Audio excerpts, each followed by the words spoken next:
Assalamualaikum warahmatullahi wabarakatuh. Selamat pagi Assalamualaikum teman-teman semua. warahmatullahi wabarakatuh. Ya, salam sejahtera untuk kita semua. Saya harap teman-teman dan Bapak Ibu di sini semuanya masih bersemangat. Selamat pagi kepada yang terhormat pembicara kita pada pagi hari ini, yaitu Bapak Koli Windia, perwakilan dari JPAL Southeast Asia. Selamat datang juga saya haturkan kepada yang terhormat Bapak dan Ibu dosen Fakultas Ekonomika dan Bisnis, serta rekan-rekan sekalian yang telah berkenan untuk mengalokasikan waktu untuk menghadiri acara webinar yang dipersembahkan oleh Departemen Ilmu Ekonomi, Fakultas Ekonomika dan Bisnis Universitas Gadjah Mada. Selamat datang dan selamat bertemu kembali dalam acara yang sangat dinanti-nantikan, yakni Sinarku atau Seminar dan Kuliah Umum. Acara pada pagi hari ini diselenggarakan oleh Laboratorium Ilmu Ekonomi FEB UGM, dan saya memiliki satu pengumuman penting, yakni menjelang akhir acara nanti, kami akan membagikan link feedback yang harus Bapak dan Ibu serta saudara-saudari sekalian untuk isi sebagai syarat untuk mendapatkan sertifikat. Jadi kami harap Bapak dan Ibu bisa mengikuti acara sampai pukul 11 nanti dan bisa mengisi feedback yang akan kami bagikan linknya, yakni di chat box. Sehingga nanti mendekati jam 11, harap dipantau ya Bapak dan Ibu chat box-nya, karena kami akan memposting link di sana. Oke? Dan semoga kita semua masih dalam keadaan sehat dan ceria, serta bersemangat untuk berbagi dan juga menambah ilmu pada pagi hari ini. Oke, perkenalkan saya Shima Trisna dan saya akan menjadi moderator pada webinar kali ini. Oke, topik sinarku hari ini kami mempersembahkan webinar yang mendatangkan seorang expert dari Lembaga Penelitian Jamal Abdul Latif Poverty Lab atau JPAL. Dan hari ini kita mengangkat tema yang sedang hangat-hangatnya pada periode kali ini ya, yaitu mengenai efek pandemi. Akibat kasus COVID-19 ini, pemerintah Indonesia, seperti kita ketahui bersama, sudah mulai melakukan berbagai kebijakan, seperti misalnya mengeluarkan himbauan social distancing, kemudian mengeluarkan himbauan working from home bagi pegawai, serta memberlakukan pembatasan wilayah, membangun rumah sakit khusus untuk penanganan COVID, dan lain sebagainya.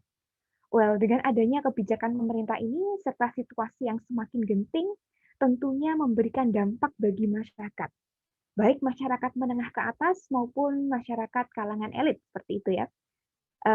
Berbagai masalah sosial ekonomi muncul dan dampaknya langsung bisa dirasakan oleh berbagai lapisan masyarakat. Maka dari itu, hari ini kita akan berbicara dan berbincang-bincang dengan narasumber kita yang akan mempresentasikan survei dampak sosial ekonomi COVID-19 di Indonesia ini, sehingga kita bisa tahu, kita bisa memantau seperti apakah keadaan di lapangan, karena kadang kita hanya terbatas pada lingkungan kita sendiri, seperti itu. Dan hari ini kita akan membahas bagaimanakah kondisi sosial ekonomi masyarakat yang terdampak oleh pandemi, khususnya terkait dengan kemiskinan dan juga pembangunan manusia. Oke, sebelum kita berdiskusi lebih jauh, Bapak dan Ibu, izinkan saya untuk memperkenalkan pembicara kita pada hari ini, yaitu Bapak Koli Windia. Beliau ini lulus dari jurusan Hubungan Internasional Universitas Indonesia. Beliau ini adalah expert di bidang ekonomika kesehatan serta pembangunan sumber daya manusia. Saat ini beliau aktif sebagai Research Manager di JPAL Southeast Asia, dan hari ini beliau akan memaparkan survei dampak sosial ekonomi COVID-19 di Indonesia. Sebelum kita menuju diskusi, kami mengundang Bapak dan Ibu sekalian untuk aktif berpartisipasi dalam acara pada pagi hari ini di sesi tanya jawab yang akan kami buka setelah pembicara memaparkan materinya. Adapun sebelum kita memulai presentasi dari pembicara, akan saya bacakan dulu beberapa rules of the game atau peraturan yang kita harus patuhi selama acara berlangsung agar tidak ada disrupsi dan acara bisa berjalan dengan lancar. Oke? Aturan yang pertama, webinar ini akan dibagi menjadi dua sesi. Sesi pertama adalah pemaparan sepanjang 70-75 menit. Kemudian sesi kedua adalah tanya jawab sekitar 10-15 menit. Selama sesi berlangsung, audiens kami minta untuk menonaktifkan mikrofonnya sehingga tidak ada gangguan-gangguan suara ketika pemateri menyampaikan materi. Yang ketiga, Ketika sesi tanya jawab dibuka, audiens hanya diperbolehkan untuk bertanya melalui kolom chat dalam aplikasi Zoom dan tidak boleh langsung private message ke pembicara atau moderator. Jadi, pastikan kolom chat Bapak dan Ibu saat ini sudah berada dalam mode send to everyone. Dan kepada pembicara, saya minta untuk tidak menghiraukan pertanyaan yang dikirim melalui private message. Adapun peraturan yang keempat, sesi tanya jawab nanti akan saya buka untuk 3 pertanyaan terlebih dahulu. Kemudian jika masih ada waktu, maka kolom pertanyaan akan saya buka kembali. Kemudian yang kelima, selaku pembicara, saya selaku moderator, saya akan mengirimkan notis secara private kepada pembicara nanti ketika waktu sudah tinggal 5 menit lagi. Oke? Nah, itu adalah aturan main pada webinar pagi hari ini, Bapak dan Ibu semua. Maka tidak perlu berlama-lama lagi kepada Bapak Koli Windia. Selamat pagi, Pak. Silahkan untuk memulai sesi pemaparan. Layar dan kamera kami persilahkan. Monggo. Terima kasih Mbak Shima untuk perkenalannya. Jadi selamat pagi Bapak Ibu sekalian. Sebelumnya saya perkenalkan diri, saya Koli dan saya adalah Resource Manager di JEPAL. Jadi memang ini kebetulan saya senang sekali pagi ini dapat bisa mewakili JEPAL untuk sharing dengan teman-teman di Lab IE, UGM, dan juga dengan Bapak Ibu sekalian tentang hasil survei kami, yaitu tentang studi online tentang dampak sosial ekonomi COVID-19 di Indonesia, khususnya di tahun 2020 kemarin. Dan kebetulan juga survei ini bagi kami juga ini cukup spesial karena ini pertama kalinya kami melakukan survei secara remote, full melalui data koleksinya melalui remote. Jadi karena di JEPAL biasanya kita seringnya melakukan wawancara survei langsung datang ke rumah-rumah responden. Jadi ini pengalaman pertama kami juga melakukan survei secara online. Jadi di sini nanti juga saya akan sedikit sharing tentang bagaimana pengalaman kami melakukan survei online, selain juga memaparkan tentang hasil temuan kami begitu. Nah, mungkin saya akan share dulu, share screen, izin share screen. Oke, baik. Ini sudah terlihat ya Bapak Ibu sekalian di layar Bapak dan Ibu. Jadi di kesempatan pagi ini saya akan sedikit cerita tentang survei online terkait dampak sosial ekonomi dari COVID-19 di Indonesia. Jadi nanti mungkin kita sedikit bisa kasih gambaran tentang bagaimana sebetulnya kondisi masyarakat, terutama di aspek sosial ekonomi selama pandemi COVID ini berlangsung di Indonesia dari hasil survei online ini. Nah, mungkin sebelumnya saya ingin sedikit memperkenalkan JEPAL, karena mungkin sebagian sudah ada yang tahu, tapi mungkin sebagian ada yang belum. Jadi sebetulnya siapa sih JEPAL ini? Kayak tadi Mbak Shima udah sebut JEPAL berkali-kali, tapi mungkin ada yang belum tahu nih siapa JEPAL. Nah, jadi JEPAL itu adalah jaringan global profesor yang terafiliasi. Jadi kami ini adalah network of profesor, yang dimana kami fokusnya melakukan evaluasi acak untuk menjawab pertanyaan yang paling penting dan urgent untuk memerangi kemiskinan. Jadi kami ini memiliki 7 kantor global yang tersebar di berbagai belahan dunia, dan JEPAL Southeast Asia ini adalah salah satunya yang sekarang berlokasi di Universitas Indonesia. Nah, selama JEPAL ini berdiri, kami sudah melakukan evaluasi acak sebanyak 1.000, sudah lebih dari 1.000 evaluasi acak yang telah kita lakukan, baik yang sudah selesai maupun yang masih berlangsung, dan ini kami melakukannya di 85 negara lebih dan di 10 sektor. Nah, kalau di Indonesia sendiri itu JEPAL sebetulnya kita hitungannya masih anak kecil gitu. Kita masih baru. Kita tahun 2013 berdiri dan kita berbasis di Fakultas Ekonomi dan Bisnis Universitas Indonesia. Jadi kantornya di UI Salemba. Jadi kalau ke UI Salemba mungkin bisa main-main ke kantor JEPAL. Nah, kemudian juga dipimpin oleh direktur ilmiahnya yaitu Profesor Rimahana dari Harvard dan juga Profesor Benolkan dari MIT. Nah, JEPAL saya sendiri ini, kita semenjak kita berdiri, kita sudah cukup banyak berkolaborasi dengan pemerintah Indonesia, baik itu di tingkat nasional maupun di tingkat lokal, untuk memberikan evidence kepada mereka, sehingga pemerintah bisa mengambil kebijakan yang berbasis dengan data. Jadi misalnya kita bekerja sama dengan Kementerian Penas, Kemensos, misalnya untuk NTMP 2K, itu untuk meningkatkan distribusi raskin di tahun 2012-2013 hingga sekarang. Kemudian juga kita bekerja sama dengan Pemda DKI Jakarta untuk meningkatkan partisipasi anak di PAUD, dan juga kita dengan beberapa lembaga lainnya seperti BNP 2 TKI, yang dimana kita membantu pemerintah untuk memahami dampak pemberian informasi tentang layanan penempatan luar negeri terhadap perilaku dan kesejahteraan pekerja migran. Nah, jadi kolaborasi ini tuh kita ingin sekali bisa memberikan evidence kepada pemerintah dan pemangku kebijakan untuk bisa membuat kebijakan yang berbasis data. Nah, dan spirit dan semangat itu pula yang ingin kita lanjutkan selama pandemi COVID ini. Dan makanya kita kemarin saat pandemi COVID mulai berlangsung, kita banyak sekali berbicara dengan berbagai pembuat kebijakan dan kita mengetahui bahwa sepertinya ada kebutuhan untuk kita bisa mempunyai real time data tentang kondisi masyarakat selama COVID ini yang tidak cuma cepat datanya tapi juga harus robust. Dan oleh karena itu kami dari JEPAL itu memikirkan untuk bagaimana mengapa tidak kita melakukan suatu survei online yang kita tidak perlu mendatangi rumah-rumah tangga, mendatangi responden, tapi surveinya kayak kita hanya tinggal kirim link dan responden bisa mengisinya.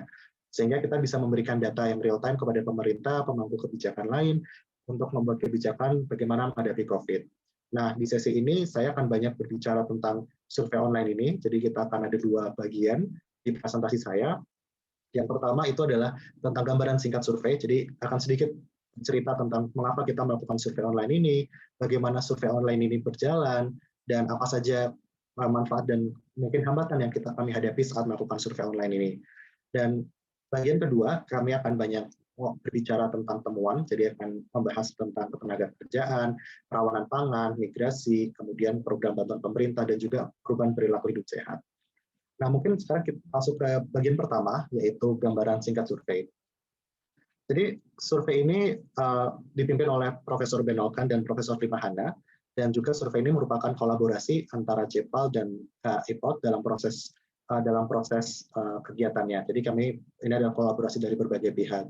Nah, mengapa kami kemudian memikirkan survei online ini? Jadi, ketika kita mundur ke awal pandemi COVID, ketika Indonesia pertama kali bilang, kita ada kasus COVID pertama di akhir bulan Februari, dan kita mulai PSBB di tanggal 16 Maret 2020 di berbagai wilayah, kita banyak sekali di media massa terutama kayak kita melihat ada berita tentang orang-orang di PHK, orang-orang dirumahkan, kemudian orang-orang mengalami kesulitan ekonomi, tetapi kita baru sebatas informasi-informasi anekdotal seperti itu.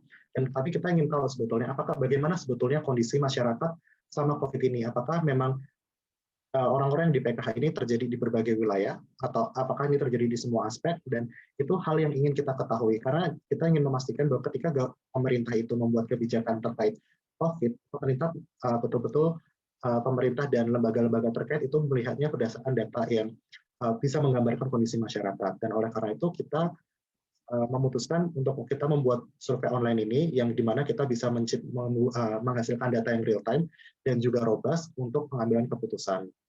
Jadi survei ini memang didesain untuk kita mempelajari dampak sosial ekonomi dan juga untuk membantu lembaga-lembaga terkait untuk membuat kebijakan atau keputusan yang berbasis data. Nah, survei ini kita akan ada 5 topik utama yang akan menjadi poin diskusi, yaitu ketenagakerjaan, migrasi, kerawanan pangan, pemanfaatan program bantuan, pengetahuan masyarakat tentang COVID. Dan ini memang aspek-aspek yang selama ini selalu kita penasaran dengan terutama semenjak COVID pandemi, dan ini adalah aspek-aspek penting dari sosial ekonomi yang cukup banyak sepertinya terdampak saat pandemi COVID-19 ini berlangsung. Nah, kemudian bagaimana kami melakukan survei ini? Jadi ini adalah desain studinya. Yang pertama, kita menggunakan survei daring yang menggunakan platform Google Survey. Jadi Google Survey ini merupakan platform yang disediakan oleh Google yang memang khusus untuk melakukan survei. Nah, karena kita menggunakan Google Survey ini juga, semua prosesnya itu bersifat daring. Jadi kita menyusun surveinya di Google, kemudian kita kirim linknya, dan kemudian kita tidak perlu bertemu dengan responden, dan nanti kita sudah mendapatkan hasilnya. Jadi survei daring itu metode pertama yang kami gunakan. Nah, kedua, kita menggunakan Susenas 2019 untuk pembobotan sampel. Jadi karena Google Survey ini kebetulan juga confidence sampling, jadi kita perlu melakukan pembobotan. Jadi pembobotannya dilihat dari aspek usia, kemudian dari di mana mereka tinggal, apakah mereka tinggal di rural dan urban, kemudian juga dari luar Jawa dan non-Jawa. Jadi kita melakukan pembobotan. Nah, mengapa kita melakukan pembobotan seperti itu?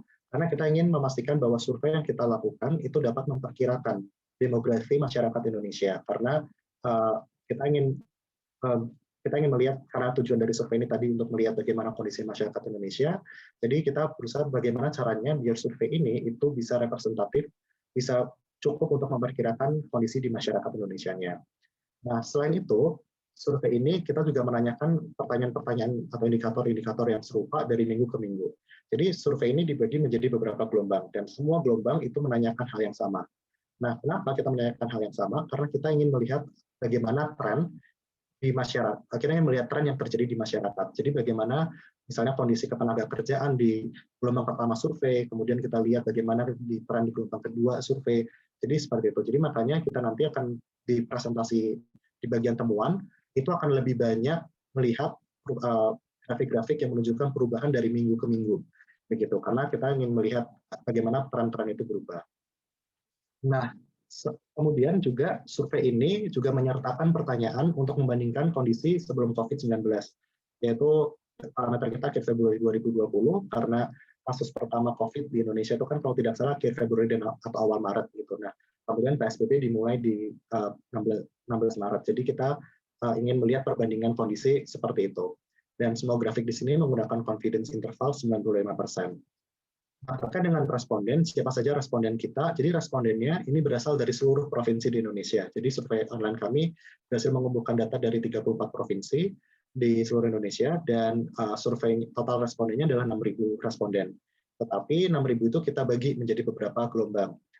Jadi kita ada 12 gelombang survei, dan setiap gelombang survei itu ada 500 responden. Yang itu kita kemudian bagi juga menjadi dua, ada dua grup responden, yaitu grup pertama 200 responden, dan grup kedua itu 300 responden yang khusus untuk berusia 35 tahun atas. Begitu. Nah, lalu itu tadi desain secara umum dari survei tadi. Nah, lalu kapan sih survei ini dilakukan? Jadi survei ini pertama kali dilakukan itu adalah tanggal 29 Maret, jadi 2 minggu sesudah PSBB di berbagai daerah diterapkan. Nah, kemudian survei ini pada awalnya itu kita melakukannya tiap minggu. Jadi hingga bulan April kita melakukannya setiap minggu. Nah, tetapi ternyata setelah bulan April kita melihat trennya itu tidak banyak berubah. Jadi trennya cenderung sama. Akhirnya kita memutuskan untuk membuat surveinya itu menjadi 2 minggu sekali, di bulan Mei dan bulan Juni. Nah, setelah itu kita lihat lagi di bulan Juni, ternyata trennya juga masih sama, yaitu tidak banyak perubahan. Akhirnya kita ubah lagi menjadi satu bulan sekali. Nah, kita ubah ini karena kita ingin memastikan bahwa kita bisa melihat adanya perubahan tren yang terjadi di masyarakat begitu.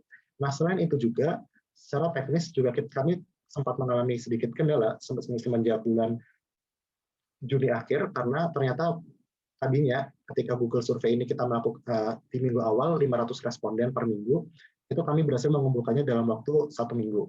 Tetapi ternyata setelah semakin ke belakang, semakin ke gelombang ke belakang, ternyata 1 minggu itu tidak cukup untuk 500 orang. Kita membutuhkan 2-3 minggu.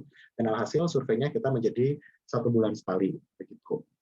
Nah, ini lini masanya. Jadi dari sini kita juga bisa melihat bahwa sebetulnya survei online ini merupakan respon yang cukup cepat dari Jepal untuk melihat kondisi COVID, karena kita mengikuti perkembangan masyarakat itu dari awal ketika kita mulai PSBB, ketika mungkin bahkan kasusnya masih sangat dikit, sampai di akhir tahun 2020 begitu. Nah, karena kita itu melakukan survei daring, dan memang tadi yang seperti sempat saya ceritakan di awal, ini juga pengalaman pertama Jepal melakukan survei daring. Jadi kita juga melihat ada beberapa manfaat dan hambatan yang mungkin bisa menjadi bahan pertimbangan atau mungkin bisa jadi lesson learned dari kami, dan mungkin juga untuk teman-teman sekalian yang mungkin nanti ke depannya akan melakukan survei serupa juga. Nah, jadi yang pertama jika kita berbicara tentang manfaat, jadi manfaat dari survei daring ini adalah karena kita melakukannya semua melalui internet dan juga melalui teknologi, semua prosesnya. Jadi makanya ini dapat memberikan hasil yang cukup cepat dan real time untuk menggambarkan kondisi di masyarakat. Jadi misalnya untuk kita mengumpulkan responden 500 misalnya, kita bisa melakukannya dalam waktu 1 minggu tadi. Dan mungkin kalau kita bandingkan dengan survei konvensional, mungkin membutuhkan waktu lebih lama gitu. Nah, kedua juga manfaat yang paling penting adalah ini bisa mematuhi pedoman protokol kesehatan, khususnya social distancing. Karena saat PSBB kan tentu kita sama COVID kita berusaha untuk menghindari kontak dekat dengan orang-orang di sekitar kita, karena khawatir kita adalah carrier dan menularkan COVID begitu. Nah, dengan adanya survei ini, itu kita bisa memenuhi protokol kesehatan tersebut. Nah, kemudian juga hasil yang kita miliki tadi bisa kayak kita cocokkan dengan distribusi usia, wilayah, jenis kelamin di Indonesia berdasarkan data-data yang sudah ada yang sudah tersedia di Indonesia, misalnya seperti Susenas, kemudian hasil sensus dan lain sebagainya. Nah, meskipun ada banyak manfaat yang cukup besar yang dimiliki oleh survei ini, ada beberapa hambatan yang perlu diperhatikan dan ini juga perlu menjadi caveat dalam saat kita melakukan survei dan perlu diperhatikan juga saat kita melakukan desain studinya. Yaitu yang pertama, survei ini hanya terbatas kepada individu dengan akses internet dan gadget seperti smartphone atau komputer, karena memang kita semua di survei ini kita semuanya menggunakan internet dan perlu ada bisa mengakses internet. Jadi dua hal ini itu cukup penting dalam prosesnya. Tetapi ya seperti yang kita tahu mungkin tidak semua orang itu punya akses ke internet dan gadget yang memadai untuk mengisi survei. Jadi mungkin hanya terbatas kalau individu-individu tertentu. Nah, kemudian juga survei ini itu menggunakan convenience sampling, dalam arti Google hanya mencarikan responden yang mudah mereka cari. Jadi karena kita menggunakan Google, kebanyakan respondennya itu mungkin adalah orang-orang yang sedang mengakses produk Google, seperti misalnya lagi googling sesuatu, kemudian link surveinya muncul, atau ketika buka Gmail, kemudian banyak mungkin muncul link dari Gmail-nya. Jadi ini karena hal itu nih makanya kita sebut confidence sampling, dan ini juga bisa menjadi hambatan gitu karena kita akhirnya hanya menggunakan responden-responden yang mudah ditemukan Google Survey. Dan makanya tadi yang sempat saya sebutkan juga di awal, kita melakukan proses weighting tadi itu juga untuk mengantisipasi bias seperti ini. Nah, kemudian juga ketiga itu adalah khususnya di platform Google Survey ini itu ada jumlah pertanyaan yang sangat terbatas. Jadi kami hanya bisa menanyakan 10 pertanyaan dan 10 pertanyaan, hanya bisa 10 pertanyaan saja, dan itu pun pilihan jawaban maupun karakter jawab panjang kata, panjang kalimat itu sangat terbatas. Jadi makanya survei ini sebagai caveat di awal adalah survei ini kita lebih banyak melihat trennya, dan mungkin jika nanti ada hasil-hasil tertentu itu mungkin bisa menjadi dasar untuk teman-teman jika nanti mau bikin survei lanjutan lagi begitu. Jadi karena keterbatasan ini akhirnya tidak bisa banyak bertanya, mengajukan pertanyaan kepada responden, dan jadinya itu juga yang mempengaruhi kita hanya melihat tren dari kondisi di COVID-19 di Indonesia ini gitu. Nah, yang terakhir juga itu adalah survei ini bersifat anonim. Jadi di Google Survey ini kita tidak bisa mengumpulkan data nama, kemudian data nomor pribadi atau bahkan email. Jadi jika misalnya nanti ke depannya ada ide untuk bagaimana kalau kita melakukan kajian lanjutan untuk tahu bagaimana mungkin setelah pandemi COVID selesai, bagaimana kehidupan masyarakat orang-orang yang jadi responden itu setelah COVID itu bagaimana. Nah, itu kita tidak bisa melakukan kajian seperti itu karena responden yang kami dapatkan itu bersifat anonim dan kita tidak tahu bagaimana, kita tidak punya data untuk melacaknya. Seperti itu. Jadi itu adalah hambatan, dan ini hambatan-hambatan yang bisa menjadi pertimbangan bagi teman-teman ke depannya jika melakukan survei atau melakukan dalam desain studinya begitu. Nah, itu tadi terkait sekilas tentang pengalaman kami tentang melakukan survei daringnya, dan sekarang mungkin yang masuk ke bagian kedua di mana saya akan banyak bercerita tentang apa yang Cepal temukan dari hasil survei online ini. Jadi survei online ini tadi sudah saya singgung di awal, fokusnya di 5 hal, yaitu ketenagakerjaan, kerawanan pangan, migrasi, program bantuan, dan perilaku hidup sehat. Jadi kita akan melihat hasil temuannya di 5 aspek ini. Jadi nanti kita akan lihat satu persatu bagaimana sih kondisi sosial ekonomi masyarakat selama COVID di 5 aspek ini. Nah, yang pertama ini kita akan berbicara tentang tenaga kerjaan. Jadi kita akan fokusnya pada apakah terjadi peningkatan pengangguran selama COVID-19 ini berlangsung. Nah, mengapa ini kita melihat? Karena jadi kalau kita balik lagi ke waktu awal COVID, sebanyak sekali media-media yang kayak bilang kayak ada pengangguran, ada kasus pengangguran di perusahaan A, perusahaan B. Nah, tapi kita belum tahu seberapa masif sebetulnya atau seberapa banyak pengangguran itu yang terjadi.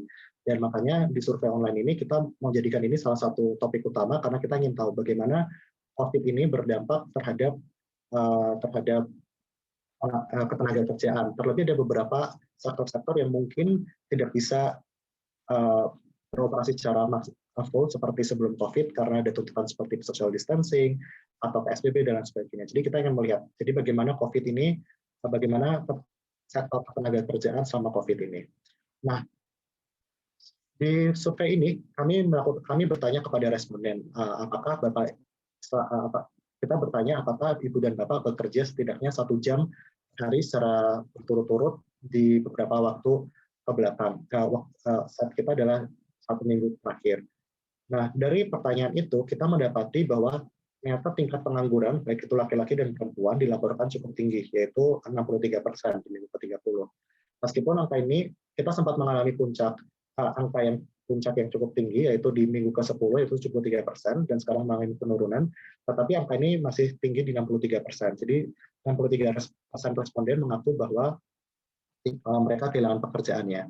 Nah, jika kita melihat juga apakah persebarannya bagaimana dari pengangguran ini, dan ternyata tingkat pengangguran yang tinggi ini juga dilaporkan baik di responden di Jawa maupun luar Jawa.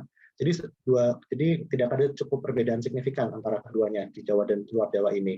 Nah, tetapi yang perlu menjadi catatan dari teman-teman sekalian adalah hasil ini itu hasil yang tinggi ini bisa overestimate karena bisa jadi orang-orang yang mengisi survei tadi itu adalah orang-orang yang memang kebetulan sedang menganggur, jadi mereka mengisi dan Google secara tidak sengaja mengarahkan linknya atau samplingnya dari orang-orang tersebut, jadi makanya mereka lebih banyak mengisi dibandingkan orang-orang yang masih bekerja. Jadi mungkin makanya angka ini bisa lebih tinggi dari angka yang seharusnya. Jadi itu salah satu caveat yang saya ingin tekankan di sini. Tetapi yang terpenting adalah di sini kita di survei ini menunjukkan bahwa ada indikasi kalau ada peningkatan pengangguran, ada peningkatan orang yang kehilangan pekerjaan begitu. Nah, itu tadi gambaran sekilasnya. Lalu kemudian kita penasaran juga bagaimana kemudian jika kita melihat berdasarkan kota dan kabupatennya, apakah ada perbedaan tingkat pengangguran jika di kota dan kabupaten. Dan ternyata dari hasil survei kami itu secara keseluruhan tidak ada dari tingkat pengangguran itu tinggi di semua wilayah, semua jenis wilayah, baik itu kota maupun kabupaten. Dan di kabupaten pun di perkotaan dan perdesaannya juga sama. Dan ini juga tinggi untuk baik itu laki-laki dan perempuan. Nah, kita bisa lihat kalau dari grafik yang ada di layar, di kota misalnya ini selalu stagnan di atas 60%, kemudian jika di daerah perdesaan di kabupaten ada tren untuk naik, meskipun sempat turun dari minggu ke-10, tapi overall ini naik. Nah, kemudian juga di perempuan juga sama, angkanya masih relatif tinggi. Jadi tingkat pengangguran yang terlihat cukup tinggi ini merata, ada di semua wilayah, yaitu baik itu kota maupun kabupaten, dan baik itu di perkotaan di kabupaten maupun pedesaan kabupaten. Nah, mungkin ada yang sedikit bingung yang dimaksud perkotaan kabupaten itu apa. Jadi dan ini istilah yang akan banyak saya ulang nanti di presentasi ini, jadi mungkin untuk klarifikasi saja, jadi kayak perkotaan di kabupaten itu contohnya seperti ibu kota kabupaten. Sementara kepedesaan itu desa atau mungkin kecamatan yang jauh dari ibu kota kabupaten atau yang memang secara wilayah itu dianggap wilayah desa gitu. Jadi itu klarifikasi sedikit untuk definisi ini begitu. Nah, ini jika kita melihat dari wilayah. Kemudian kita penasaran juga, lalu kalau pengangguran dilihat dari sektor itu bagaimana kondisinya? Nah, ternyata dari kami lihat pengangguran ini terjadi di semua sektor, termasuk pertanian, jasa, manufaktur, kesehatan, hotel, dan lainnya. Jadi pengangguran ini terjadi. Dan untuk catatan, karena tadi seperti yang saya bilang survei ini sangat terbatas, jadi pertanyaan ini sebetulnya mengacu ke Sakernas, dan ada banyak sektor sebetulnya, tetapi karena keterbatasan dari survei, kita perlu merangkum semua sektor menjadi hanya 6 sektor saja. Jadi kita hanya bisa menanyakan 6 sektor ini. Nah, untuk pertanian ini termasuk kayak pertanian, perkebunan, ladang, dan lainnya. Kemudian kayak jasa ini seperti jasa transportasi, kemudian pekerjaan jasa lainnya, seperti itu. Terkait dengan pengangguran, ini terjadi di semua sektor. Nah, untuk kelompok laki-laki itu angka pengangguran yang paling tinggi naik, tren yang selalu naik itu adalah di pertanian. Karena kebetulan dan indikasi kami adalah sepertinya ini juga ada pengaruh dari musim di Indonesia yang dimana waktu kita survei juga banyak masuk ke musim kering. Nah, tapi selain sektor pertanian itu sektor-sektor lain misalnya seperti jasa dan manufaktur itu menunjukkan adanya tren penurunan dari minggu pertama ke minggu ke-30. Nah, untuk kelompok perempuan, overall juga jadi pengangguran di semua sektor. Nah, juga ada yang peningkatan paling tajam itu peningkatan paling banyak itu ada di sektor lainnya, yang karena sempat turun dari minggu pertama ke 20, minggu pertama ke 10 itu minggu sebelumnya 20%, kemudian sekarang naik ke 80%. Jadi itu ada peningkatan paling banyaknya ada di situ. Nah, kemudian kita juga lihat dari tingkat pendidikannya, karena kan mungkin tingkat pendidikan mempengaruhi sektor atau mungkin jenis pekerjaan yang dilakukan. Nah, ternyata pengangguran itu terjadi pada seluruh tingkat pendidikan, jadi termasuk universitas. Jadi angkanya cukup trennya menunjukkan bahwa semuanya tuh tetap tinggi gitu, dan bisa dilihat bahkan universitas lulusan universitas tuh hampir di kelompok laki-laki misalnya itu hampir tidak jauh banyak berbeda dengan yang lulusan SD dan juga yang di perempuan juga sama gitu. Bahkan di kelompok perempuan lulusan universitas di minggu ke-30 trennya dia paling tinggi pengangguran terjadinya. Jadi bisa dibilang pengangguran ini terjadi pada seluruh tingkat pendidikan dan juga termasuk lulusan universitas. Nah, itu tadi dari sektor ketenaga kerjaan. Nah, jadi jika bisa saya sedikit simpulkan, jadi di sektor ketenaga kerjaan ini banyak terjadi dari hasil survei kami ini ada indikasi bahwa ada banyak orang yang kehilangan pekerjaan selama pandemi COVID ini. Dan seperti yang tadi dilihat juga, baik itu dan ini bisa dilihat juga tadi kayak ini merata di semua sektor, di semua wilayah, dan juga di semua jenjang pendidikan terakhir dari responden tersebut. Gitu. Nah, kemudian setelah kita melihat dari ketenaga kerjaan, saya ingin mengajak teman-teman untuk melihat bagaimana dampak sosial ekonomi di kerawanan pangan, karena kan mungkin ada hubungan antara ketika orang itu bekerja, mereka punya income, jadi mereka bisa mengkonsumsi makanan yang cukup, dan ketika mereka kehilangan pekerjaan, mungkin mereka tidak bisa memenuhi konsumsi mereka sama seperti sebelum-sebelumnya. Nah, karena itu di survei ini kita juga melihat fokus ke kerawanan pangan. Jadi di kerawanan pangan ini kita ingin melihat apakah masyarakat mengurangi konsumsi makanan. Di survei kami menanyakan Bapak Ibu selama 1 minggu terakhir, 1-2 minggu terakhir, apakah Bapak dan Ibu seberapa sering makan lebih sedikit dari sebelum COVID. Jadi mereka bisa memilih sering, jarang, kadang, dan tidak makan sedikit. Nah, dari survei yang kami lakukan, ternyata 78% responden itu mengindikasikan bahwa mereka di minggu ke-30 ini mengindikasikan bahwa mereka makannya lebih sedikit daripada biasanya. Jadi ini termasuk yang frekuensinya mungkin kadang, cuma jarang, dan termasuk yang sering. Jadi ada 78% yang setidak-tidaknya makannya lebih sedikit tapi jarang. Nah, angka ini di minggu ke-30 ini lebih tinggi daripada rata-rata mingguan. Di rata-rata mingguannya kita ada 74% yang mengaku mereka makan lebih sedikit. Begitu. Nah, kalau kita melihat ke wilayah juga, sebetulnya baik pedesaan maupun perkotaan itu tingkat kerawanan pangannya itu hampir sama, tetapi ada peningkatan di kelompok laki-laki yang tinggal di daerah pedesaan dan ada penurunan di kelompok laki-laki di daerah perkotaan. Nah, ini grafik yang lebih detailnya. Jadi dari sini kita bisa melihat bahwa jika kita lihat pada grafik, orang yang makan masih seperti biasanya, yaitu yang grafik warna hijau, itu persentasenya sekitar 20-an%. Dan cenderung ada tren kayak melihat adanya penurunan dari minggu pertama ke minggu 30. Begitu. Nah, sementara sisanya itu masih cenderung untuk bilang bahwa mereka makan lebih sedikit. Nah, kalau untuk kelompok laki-laki, itu bisa kita lihat yang male, yang hitam, itu menunjukkan adanya peningkatan mereka dari yang mungkin tadinya kadang, sekarang menjadi lebih sering untuk tidak makan. Makannya lebih sedikit. Nah, sementara kalau di perempuan, yang sering itu turun, tapi yang terkadang yang naik. Jadi itu perubahan tren yang terjadi terkait dengan konsumsi makanan di masyarakat, khususnya responden survei online ini. Nah, kemudian kita coba memetakan, lalu bagaimana kalau misalnya kita melihat dari kota, kemudian kabupaten, dan kabupatennya kita petakan lagi daerah perkotaan dan daerah pedesaan. Yang ternyata trennya baik untuk laki-laki maupun perempuan itu trennya sama, yaitu masih cukup tinggi orang-orang yang mengaku bahwa mereka makan lebih sedikit. Jadi baik itu di kota maupun di kabupaten. Dan kita mungkin bisa ambil contoh yang laki-laki, yang di kota angkanya meskipun ada penurunan sedikit, tapi itu masih dari 80% ke 70%, dan sementara yang di kabupaten itu mengalami peningkatan dari yang tadinya mungkin sekitar 62%, ini hampir ke 80, dan bahkan yang di pedesaan kabupaten tadinya hanya 60-an%, sekarang di atas 80%. Nah, jadi memang ini cukup merata, dan dan kalau misalnya dilihat dari yang kelompok laki-laki ada peningkatan di kabupatennya, dan begitu juga yang perempuan juga masih relatif lebih tinggi meskipun, dan cenderung ada kenaikan gitu, khususnya yang di kabupaten. Nah, kemudian kita juga mencoba melihat nih, kalau misalnya dibandingkan dengan jenjang pendidikan, karena jenjang pendidikan terakhir mereka.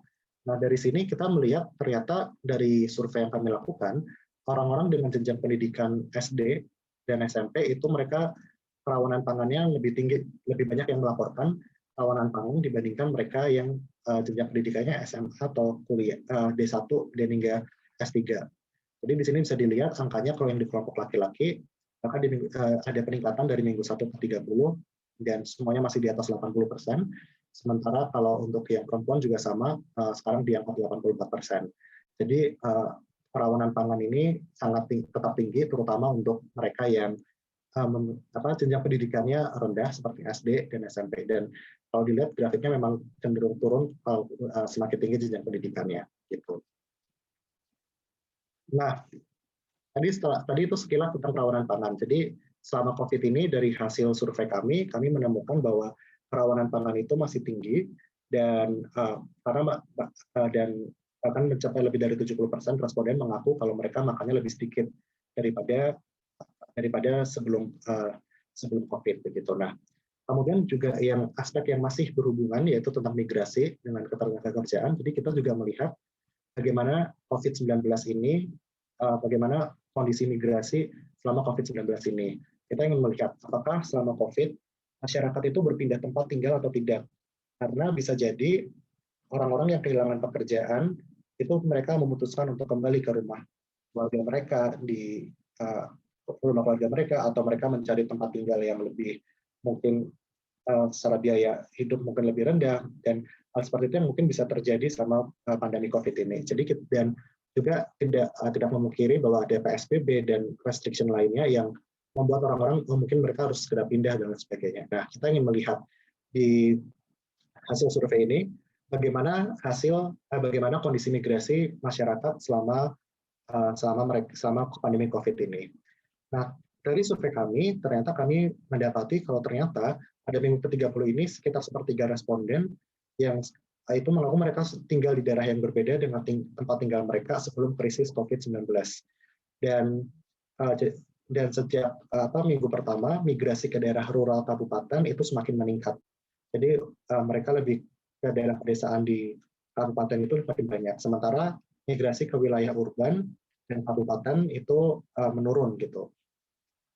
Nah, ini untuk lebih detailnya. Jadi memang lebih dari 60% responden, 60% sampai 70% responden, baik untuk laki-laki dan perempuan, itu mereka masih mengaku mereka tinggal di tempat sama. Tetapi ada perubahan, ada 30% tadi itu mereka bilang mereka pindah, dan dari grafik ini kita bisa melihat ada perubahan tren, yaitu yang abu-abu, perubahan tren yaitu naik, orang-orang mau pindah ke daerah pedesaan atau di kabupaten kota yang sama gitu. Jadi kayak mereka misalnya mereka tinggal di satu kabupaten, tinggal di kabupaten yang tinggal di ibu kota kabupaten terus pindah ke pedesaan di kabupaten atau kota yang sama begitu. Jadi itu ada peningkatannya terjadi di situ begitu.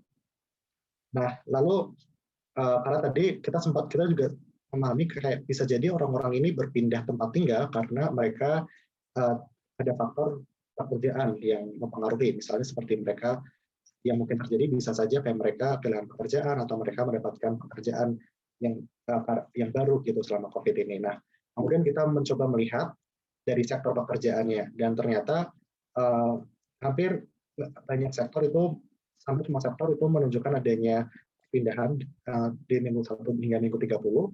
Nah, tetapi ada beberapa sektor yang mengalami peningkatan, yaitu sektor pertanian, khususnya di laki-laki. Kalau laki-laki itu yang meningkat adalah pertanian, jasa, dan hotel. Ini yang banyak mengalami peningkatan.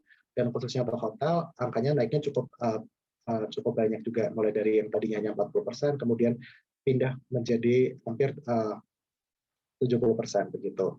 Nah, sementara untuk kelompok perempuan, itu yang paling banyak perubahannya itu dari kelompok kesehatan yang mengalami migrasi di sektor kesehatan. Sementara yang tadinya hanya 40%, kemudian naik semuanya.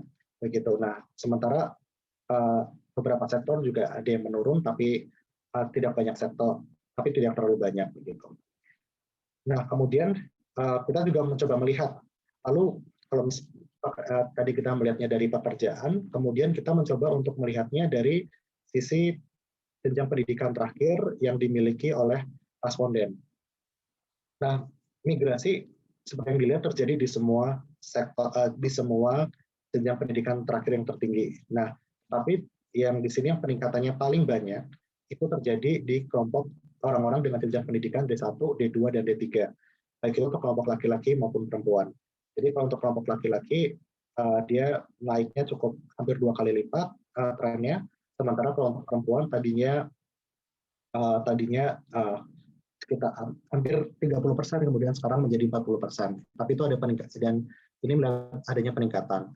Nah, kalau untuk kelompok laki-laki, ini kebanyakan ada tren peningkatan, tetapi untuk yang kelompok perempuan di luar D1, D2, D3 ini, ada penurunan tren orang-orang yang berpindah. Jadi kalau bisa dilihat, di jenjang SD, SMP, SMA, justru trennya semakin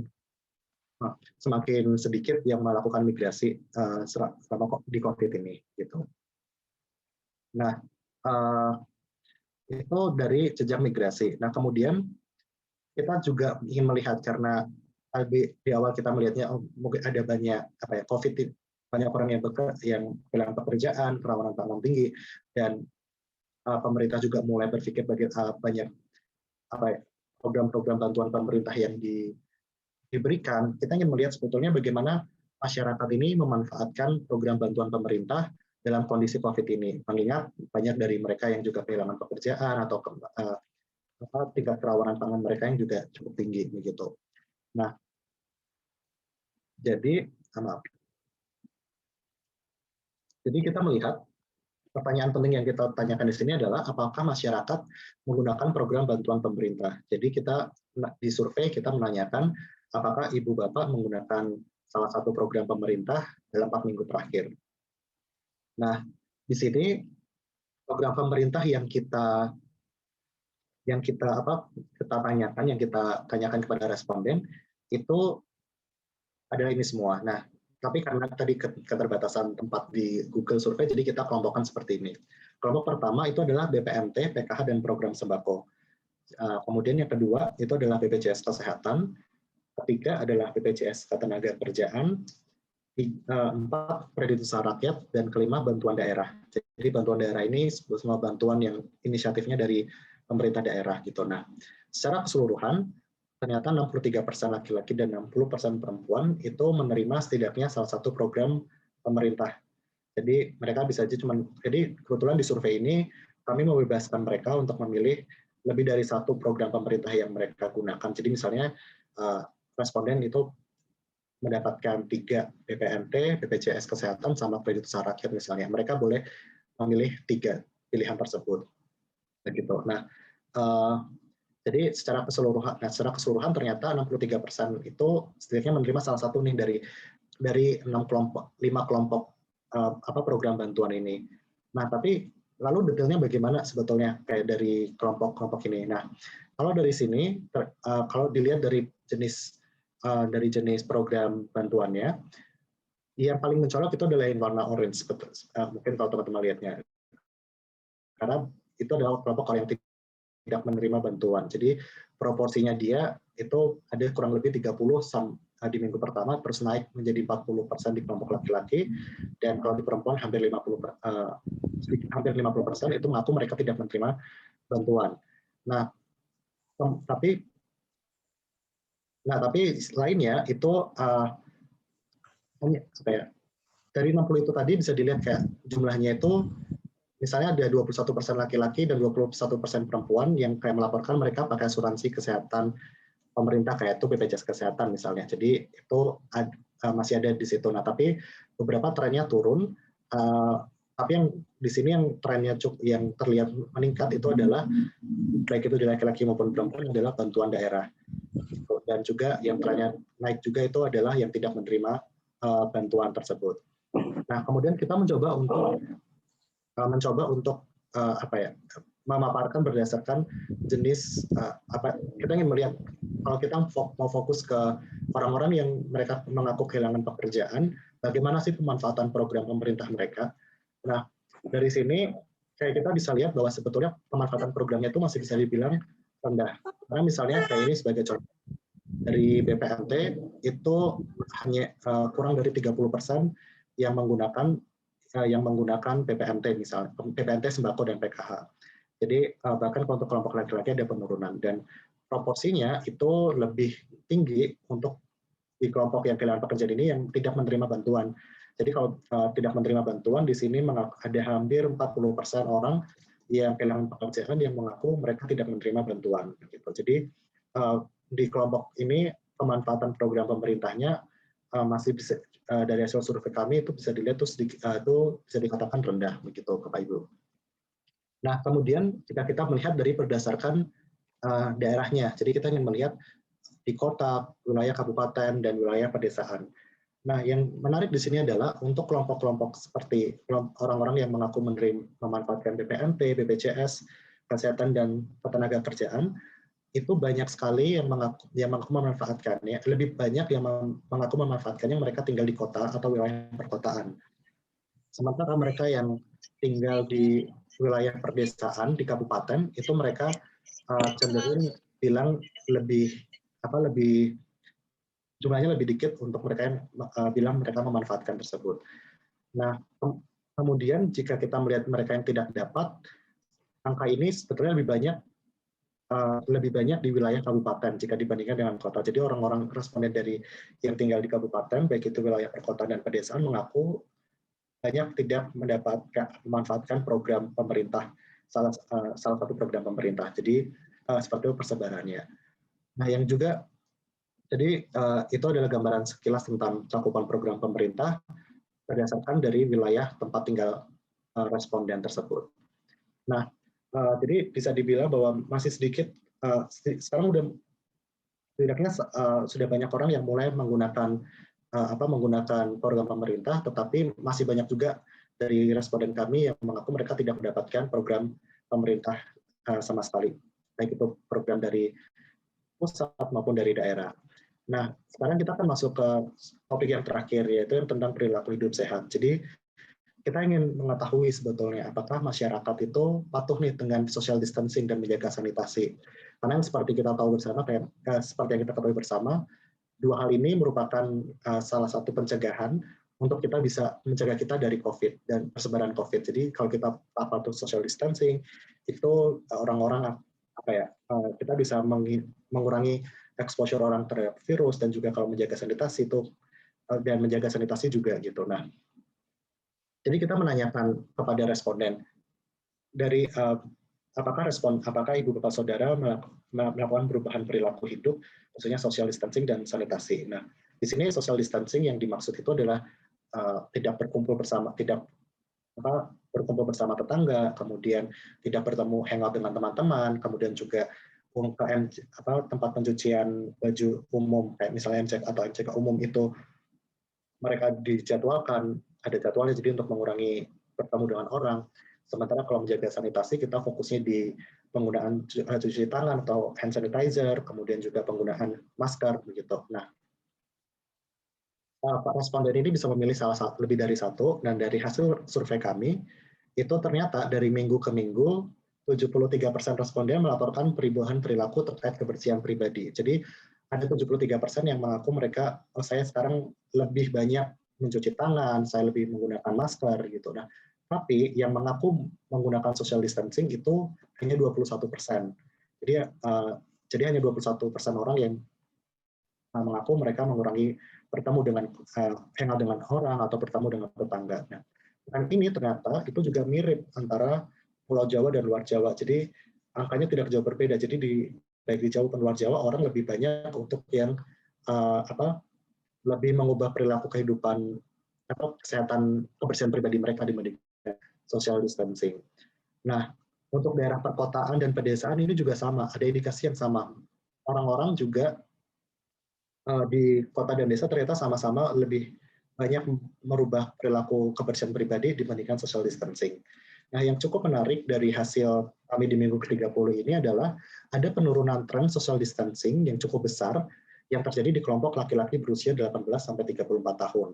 Jadi di minggu pertama trennya ada 24% orang yang mengaku, oh saya social distancing nih. Tapi ternyata di minggu ke-30 hanya 6% responden yang mengaku mereka social distancing. Jadi angkanya turunnya cukup banyak dan ini cukup mencolok di kelompok usia 18-34 tahun. Sementara kelompok usia lain, khususnya yang seperti 34 sampai 55 tahun, justru ada peningkatan social distancing-nya. Jadi sedikit ada kebalikan. Dan ini penurunan ini terjadinya di laki-laki berusia 18 sampai 34 tahun. Begitu. Nah, kemudian kita coba breakdown satu-satu nih. Perilaku hidup sehat seperti apa sih yang kita tanyakan dan bagaimana hasil dari masing-masing perilaku hidup sehat ini. Nah, kalau dilihat, baik untuk laki-laki maupun perempuan, memang terlihat kebersihan pribadi itu masih paling tinggi ya, kayak mencuci tangan dan sanitizer. Nah, tapi untuk mencuci tangan itu terjadi tren penurunan di minggu pertama dan ke-30. Dan penurunan ini paling banyak terjadi di kelompok perempuan. Jadi di kelompok perempuan di responden kami tadinya yang mengaku mencuci tangan itu ada hampir 70%, kemudian sekarang turun bahkan tidak mencapai 40% gitu. Di laki-laki ada penurunan juga, tetapi tidak sebanyak penurunan di perempuan. Nah, yang menarik dari keduanya adalah baik laki-laki maupun perempuan ada tren yang meningkat untuk penggunaan sanitizer dan masker. Jadi penggunaan masker ini makin banyak, makin meningkat di kedua kelompok ini, karena mungkin juga semakin banyak ya promosi untuk penggunaan masker gitu. Nah, jadi itu ada peningkatan seperti itu di perilaku hidup sehat ini. Nah, sementara bisa dilihat untuk social distancing-nya masih sangat kurang baik untuk kedua kelompok. Jadi ini yang akhirnya membuat kayak tadi angkanya hanya sekitar 20% saja. Begitu. Nah, kemudian kita ingin melihat lalu bagaimana kalau misalnya kita melihat dari berdasarkan jenjang pendidikan, karena kan mungkin ada asumsi orang yang punya pendidikannya lebih bagus, mungkin mereka lebih paham tentang kebersihan dan social distancing misalnya. Nah, tapi ternyata tidak ada perbedaan perilaku kebersihan pribadi. Kalau kebersihan pribadi antara berbagai kelompok pendidikan dan jenis kelamin, bisa dilihat semuanya itu hampir mirip gitu. Nah, begitu juga dengan social distancing. Jadi social distancing ini tidak antara mereka yang lulusan SD, SMP, SMA, universitas ternyata tidak jauh berbeda juga hasilnya. Dan bahkan banyak yang menunjukkan penurunan. Nah, tapi yang menarik dari survei ini adalah mungkin mereka yang memiliki pendidikan terakhir D1, D2, D3 justru melakukan peningkatan social distancing-nya. Saat mungkin sebagian besar jenjang pendidikan lain mengalami penurunan, justru yang mereka lulusan D1, D2, D3 ini ada peningkatan gitu. Nah, itu dari jenis pendidikan.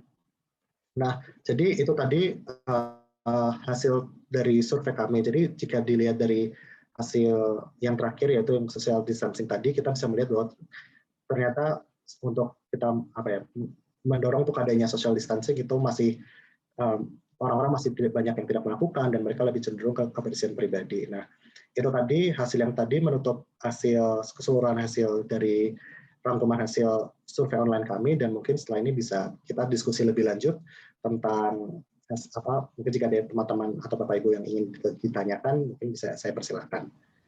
Mungkin demikian yang saya sampaikan. Terima kasih. Mungkin Mbak Sima, saya kembalikan ke Mbak. Ya, terima kasih Mas untuk pemaparannya yang sangat komprehensif. Jadi kalau saya simpulkan ya, atau saya rangkum pembicaraan atau pemaparan dari Mas Koli tadi, itu adalah pertama, efek pandemik terhadap aspek tenaga kerjaan, migrasi, kerawanan pangan, pemanfaatan program bantuan, serta penerapan protokol kesehatan itu tadi sudah dipaparkan ya dari 34 provinsi dan berdasarkan 5 kategori tersebut. Dan dari tadi tujuannya sudah dijelaskan adalah agar pemerintah dan masyarakat dapat membuat keputusan dan juga kebijakan berdasarkan data seperti itu ya. Jadi keadaannya tadi dari 6.000 responden dari 34 provinsi ditemukan bahwa untuk aspek ketenaga kerjaan ternyata terdapat peningkatan pengangguran yang cukup tinggi baik pria maupun wanita dan juga di seluruh lapisan masyarakat dengan tingkat pendidikan yang berbeda. Sebarannya itu juga baik di Jawa maupun juga luar Jawa ternyata cukup konsisten seperti itu. Tapi bisa jadi ini juga ada kasus overestimate ya, karena mungkin survei ini diisi oleh teman-teman yang saat tersebut sedang mencari pekerjaan atau mungkin orang yang sudah bekerja tidak tercapai oleh survei ini seperti itu. Kemudian tingkat pengangguran juga tinggi di kabupaten maupun pedesaan. Oke. Lalu yang kedua yaitu kategori kerawanan pangan, ternyata konsumsi masyarakat juga menurun secara umum dan mereka juga mengkonsumsi makanan yang jauh lebih sedikit ketimbang sebelum pandemi. Nah, itu mungkin juga karena diet atau ini ya Mas, perubahan pola makan gitu untuk menjaga kesehatan lebih sehat. Kemudian juga ada aspek yang ketiga yakni migrasi.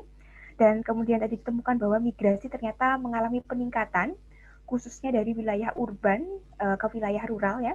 Pindah dari kota ke desa di kabupaten yang sama juga terjadi.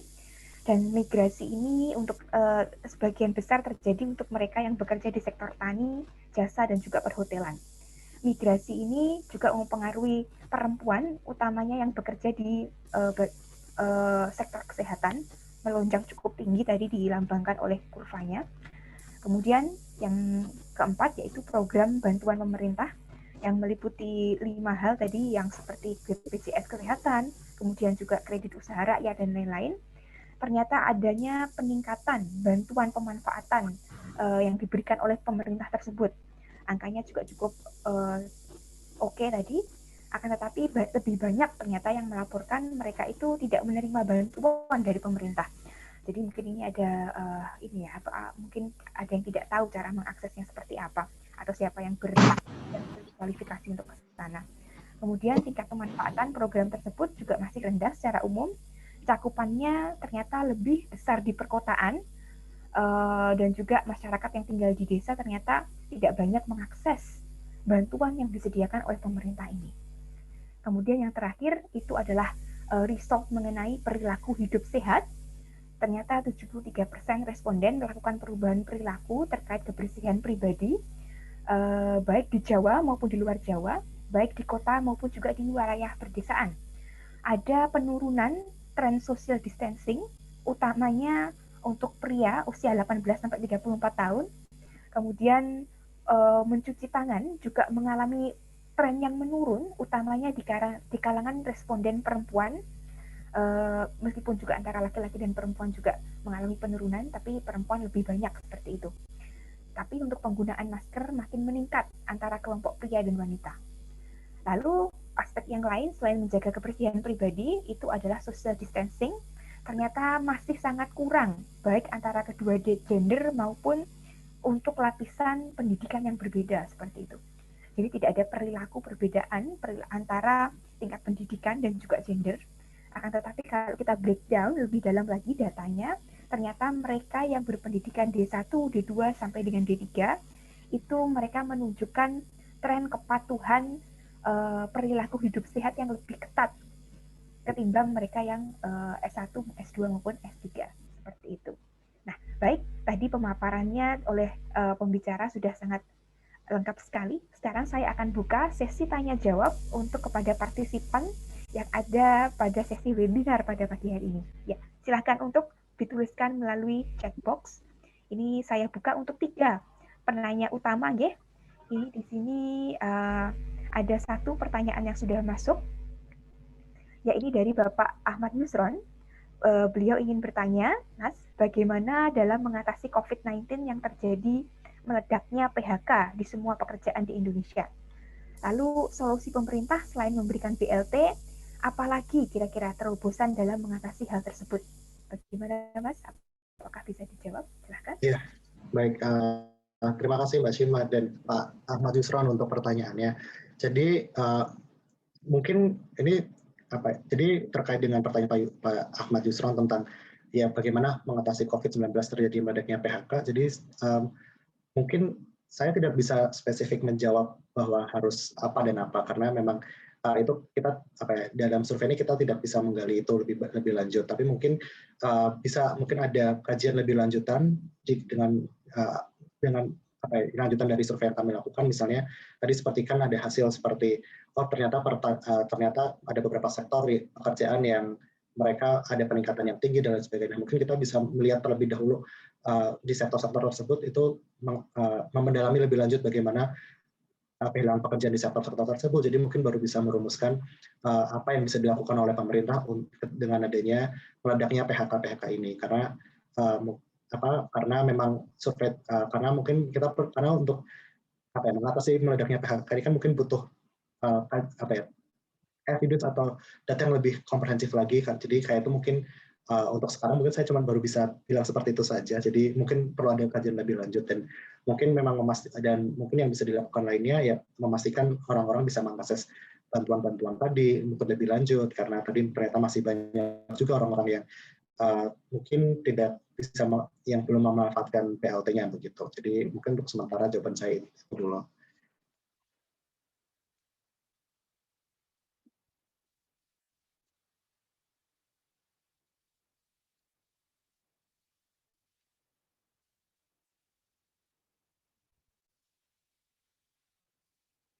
Mbak Sima sepertinya di mute.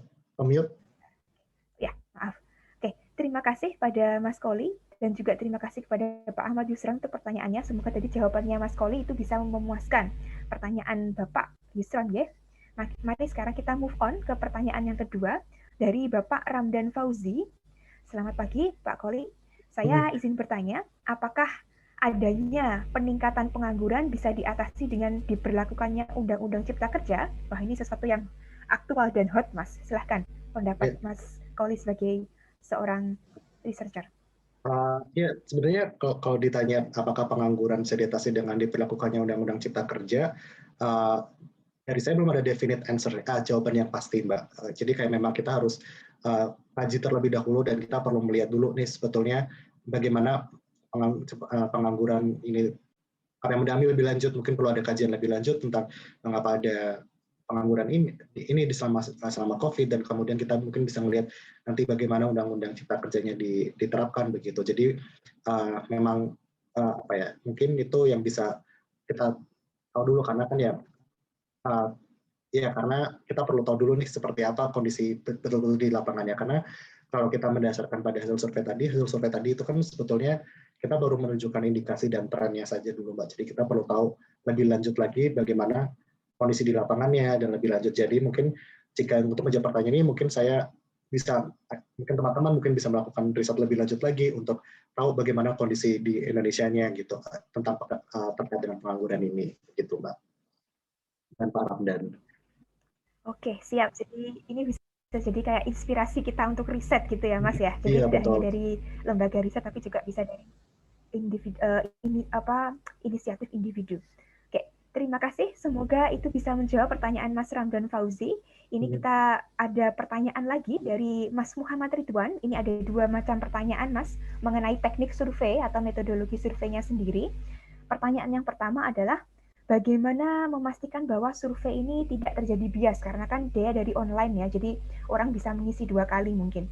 Lalu yang kedua, kenapa pemetaan usia hanya cenderung dilakukan pada bagian perubahan perilaku dan khususnya menjaga kebersihan tadi ya untuk PSBB dan juga mencuci tangan dan memakai masker 3M, sementara bagian lainnya tidak dipetakan. Apa alasannya? Monggo. Iya, baik. Jadi mungkin saya akan menjawab dulu pertanyaan nomor 2 karena yang lebih mudah. Karena sebetulnya kita ada hasil yang untuk pembagian setiap usia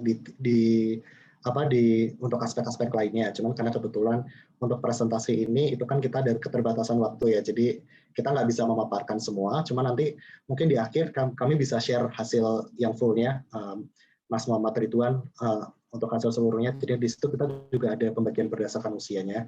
Jadi nanti mungkin jika tertarik misalnya kayak pengangguran gitu seperti apa, itu Itu bisa dari situ. Nah, tapi mungkin kenapa juga saya hanya memaparkan yang usia di sini, karena usia khususnya di perubahan perilaku, karena uh, karena karena kan banyak sekali narasi yang kayak muncul, oh kayaknya kalau anak apa ya, sering ada yang kayak oh generasi Y dan generasi milenial itu mungkin menghadapi pandemi ini berbeda, kayak ketika dikasih informasi tentang apa yang harus dilakukan, misalnya seperti social distancing atau jaga kebersihan, itu mungkin secara usia berpengaruh. Jadi makanya khusus untuk presentasi ini kita memaparkan itu untuk melihat sebetulnya ada beda nggak sih kalau dari generasi yang tua dan yang muda, mungkin kesannya seperti itu ya. Nah, jadi makanya untuk presentasi lebih ke situ. Nah, kalau untuk yang memastikan bahwa survei tersebut tidak terjadi bias, baik metodologi maupun data, jadi yang pertama yang paling penting kita harus tahu dulu dari dari platform atau dari yang kita pakai, platform yang kita pakai itu apa caveatnya, apa yang hambatan dan lain sebagainya. Tadi seperti saya bilang, misalnya kita cuma bisa 10 pertanyaan, jadi 10 pertanyaan ini jadinya bisa menunjukkan apa begitu. Misalnya kalau di survei online yang kami lakukan, jadinya 10 pertanyaan ini kita cuma bisa menunjukkan tren atau indikasi. Jadi kalau misalnya nanti teman-teman bertanya, oh data kok ini datanya nggak menjelaskan mengapa pengangguran ini terjadi, misalnya di sektor pertanian. Nah, itu karena ada hal itu. Jadi kita tidak mau, jangan sampai kita kita tidak memahami caveatnya apa, kemudian kita membuat di survei dan kita menjanjikan sesuatu di surveinya itu lebih dari yang sebenarnya bisa kita lakukan begitu. Itu jadi memahami caveat dari survei itu sangat penting. Nah, kedua juga kita harus memahami juga bagaimana proses surveinya itu bekerja. Kebetulan kalau di kami, misalnya survei kami Google itu tidak akan kita mengatur bahwa orang yang sudah mengisi itu tidak boleh mengisi lagi. Jadi itu secara otomatis akan diatur. Jadi itu untuk menghindari hal-hal teknis seperti itu. Nah, tapi juga yang lebih substantif lagi adalah kami melakukan pembobotan. Jadi survei ini kan memang kami ada convenience sampling. Kita convenience sampling. Jadi kita mendapatkan banyak respondennya mungkin yang mudah ditemukan Google. Nah, tapi kita melakukan proses statistik matching pembobotan tadi dengan kita membandingkan dengan Susenas. Jadi di Susenas itu kita lihat nih, kita di survei kami melihatnya ketiga blok, yaitu usia, kemudian mereka tinggal di mana, dan kita melihat mereka di luar Jawa atau Jawa. Kita kemudian melihat persentase mereka itu seperti apa secara kelompok umur dan lain sebagainya. Kemudian kita cocokkan dengan Susenas. Jadi kita lihat kalau misalnya di Susenas itu kelompok usia 18 tahun misalnya itu 20% misalnya. Kemudian kayak di surveinya kita cuma 15%. Kemudian kita akan melakukan penghitungan statistik bagaimana biar supaya persentase yang di survei online ini itu mirip dengan yang di Susenasnya. Jadi biar supaya hasilnya bisa mencerminkannya. Jadi kan nanti pasti akan muncul ada kayak pembobotannya kan. Misalnya, oh ternyata surveinya harus dibobotkan, ini saya lempar angka aja misalnya. Untuk contoh kayak misalnya 1, sekian nih, berarti datanya harus dihitungnya dikalikan segini misalnya. Jadi pembobotan itu perlu dilakukan untuk memastikan surveinya itu tidak bias gitu. Begitu. Yes. Oke, terima kasih. Semoga itu bisa menjawab pertanyaannya dari Mas Ridwan. Oke, sekarang kita move on lagi Mas ke pertanyaan berikutnya. Ini karena antusias sekali audiens sepertinya dengan webinar kita pada hari ini. Ini pertanyaannya terus mengalir. Baik, ini dari Bapak Rusdianto. Beliau ingin menanyakan bagaimanakah respon pemerintah terhadap survei ini? Apakah ini sudah pernah dipresentasikan ke policy makers sebelumnya? Monggo. Ya, jadi kebetulan survei ini sudah kami informasikan ke pemerintah, dan karena kan kami melakukannya setiap minggu. Jadi setiap batch itu kami sebetulnya kami share hasilnya kepada pemerintah dan juga kepada lembaga-lembaga. Pemerintah pun kita juga seperti misalnya kita ke Bappenas, kemudian juga ke Bank Indonesia. Nah, mereka itu menggunakan survei ini, mereka juga cukup merespons positif karena mereka dengan menggunakan survei ini untuk mereka mengembangkan kajian lanjutan untuk beberapa aspek yang menurut mereka cukup menarik, misalnya kayak kehilangan pekerjaan, kemudian pemanfaatan bantuan begitu. Jadi memang kita cukup mendapat respons positif dari survei ini tentang dari hasilnya begitu. Dan juga memang dari awal kita proses pengembangan surveinya, kita juga banyak berdiskusi dengan pihak pemerintah untuk mengetahui sebetulnya data seperti apa yang mereka perlukan gitu. Jadi ini tetap bisa bermanfaat bagi pemerintah. Ya, baik. Berarti memang sudah diseminasi kepada policy makers juga ya, dan mereka Iya, menyambut betul. dengan data seperti ini. Wah, ya luar biasa sekali. Nah, sekarang kita akan menjawab pertanyaan lagi dari Ibu Siti Fatimah. Beliau menanyakan mengenai migrasi, tadi itu adalah salah satu subjek yang di-cover dalam survei tersebut. Karena sekarang ini meningkatnya migrasi ke arah rural disebabkan karena PSBB di wilayah perkotaan yang lebih ketat sehingga menyulitkan mobilitas mereka, dan ini juga terjadi pada migrasi internasional sehingga cukup menyulitkan dalam mencari kerja. Maka alternatifnya mereka pulang kampung seperti itu. Ini kayak mengkonfirmasi sepertinya, Mas. Jadi itu benar ya, memang karena kehilangan pekerjaan, sementara mereka migrasi dulu ke kampung seperti itu. Nah, ya jadi untuk yang apa tadi dari Bu Siti Fatimah, untuk sementara ini kita hanya bisa bilang itu indikasinya mungkin seperti itu. Tetapi sepertinya kita perlu ada kajian lanjutan untuk melihat hubungan dari aspek ketenaga kerjaan tadi dengan dengan migrasi, karena memang apa ya, survei ini tadi kan kita sangat terbatas 10 pertanyaan saja yang bisa kita tanyakan, jadi kita masih belum bisa melihat ada hubungan itu atau tidak begitu. Jadi itu perlu kita kaji lebih lanjut lagi, dan mungkin nanti teman-teman bisa juga mengembangkan studi ke arah situ untuk melihat apakah migrasi bisa bisa hubungannya dengan ketenaga kerjaan begitu sih Mbak. Oke. Baik. Nah, ini juga ada lagi pertanyaan dari Mbak Abigail Karisma Putri menanggapi peningkatan tingkat kerawanan pangan di masa pandemi COVID-19. Kira-kira apa penyebabnya dan apa saran dari atau rekomendasi dari teman-teman peneliti sendiri menanggapi peningkatan kerawanan pangan di masyarakat? Terima kasih sebelumnya. Jadi mungkin ini dari tadi hasil surveinya, Mas, rekomendasi untuk sektor pangan ini seperti apa kalau dilihat dari hasil survei yang sudah dikumpulkan oleh teman-teman JPOL? Oke, baik. Terima kasih untuk terkait pertanyaan dari Mbak Abigail Karisma Putri untuk terkait tentang saran menanggapi peningkatan kerawanan pangan. Jadi mungkin kalau dari hasil survei ini kan mungkin ini sedikit saya ulangi lagi sih caveatnya, karena memang surveinya ini kita mungkin perlu lebih mendalami lagi tentang bagaimana kenapa kerawanan pangan itu terjadi dan lain sebagainya. Nah, tetapi mungkin yang bisa diperkuat kalau dari hasil survei kami adalah mungkin memaksimalkan program PLT yang ada untuk memastikan, karena tadi mungkin masih ada yang belum mendapat bantuan, jadi mungkin kita bisa target ke situ.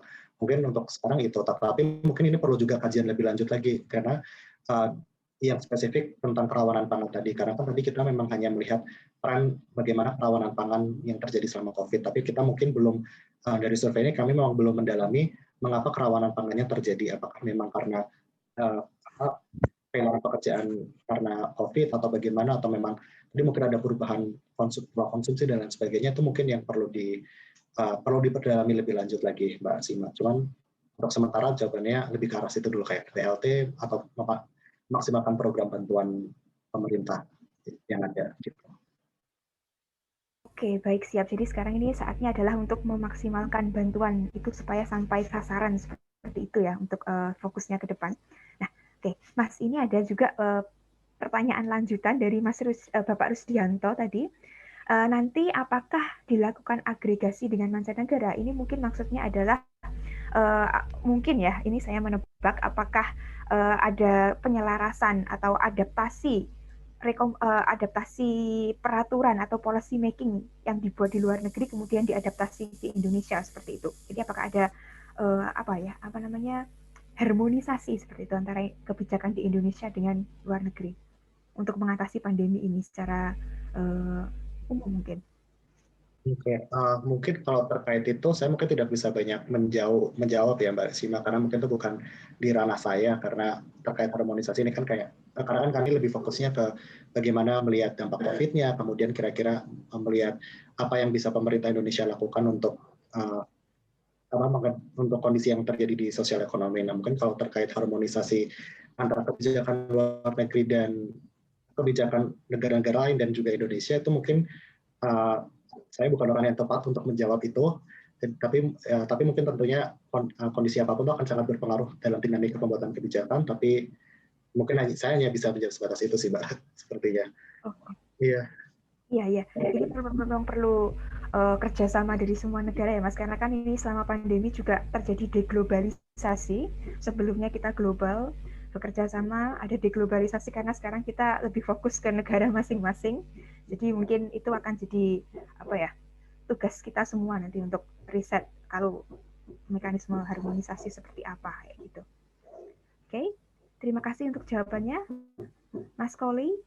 Nah, ini ada pertanyaan lagi dari tadi mungkin lanjutannya Mbak Siti Fatimah bertanya, karena sekarang semuanya itu ada tren untuk berpindah atau bermigrasi untuk sementara dari perkotaan, dari urban menuju ke rural atau desa, maka apakah ada ini apa ya, ada kebijakan yang untuk mengintensifkan potensi desa ini agar orang-orang ini mungkin bisa bekerja di desa, dimaksimalkan potensinya mumpung pulang kampung seperti itu. Apakah JPAL memiliki rekomendasi terkait hal tersebut? Untuk sekarang ini dalam sepemahaman kami, sepemahaman saya kita belum ada ke arah situ, karena memang karena kita belum mungkin itu bisa menjadi ide untuk kajian selanjutnya di JPAL bagaimana, tapi untuk sementara ini kita belum ada yang ke arah situ, Mbak Shima, untuk terkait dengan pemanfaatan memaksimalkan orang-orang di desa yang pas lagi pulang terus kita maksimalkan ke sana gitu. Itu mungkin bisa menjadi salah satu ide kajian yang cukup menarik juga untuk kedepannya, bagaimana bisa untuk memaksimalkan potensi orang-orang ini yang lagi ada di kampungnya masing-masing gitu. Oke, jadi bisa digunakan mungkin untuk riset ini ya, potensi bibit unggul daerah gitu ya, kembali ke kampung untuk recovery pasca pandemi. Ya, menarik sekali ini. Oke, ini ada pertanyaan lagi nih terkait metodologinya penelitian melalui survei ini tadi, Mas, dari Bapak Yohanes Vin Amzar. Beliau menanyakan bagaimanakah sampel penelitian ini ditentukan dengan seperti apa. Mohon berkenan untuk di-share. Oke. Iya, jadi yang terkait dengan sampel tadi yang sudah saya singgung sedikit di presentasi, kita sebetulnya sampelnya convenience sampling. Jadi samplingnya itu yang mencari adalah Google. Tapi kita memang ada parameternya. Jadi Google tidak asal cari kasarnya. Kita kasih tahu, kita mau surveinya itu orang-orang, kita mengatur surveinya ini harus 18 tahun ke atas dan mereka tinggal di seluruh wilayah Indonesia. Jadi kita tidak memasukkan orang-orang Indonesia yang mungkin tinggal di luar negeri. Jadi ini fokusnya adalah orang-orang yang memang tinggal di teritori Indonesia. Jadi cara kita melakukan sampling seperti itu.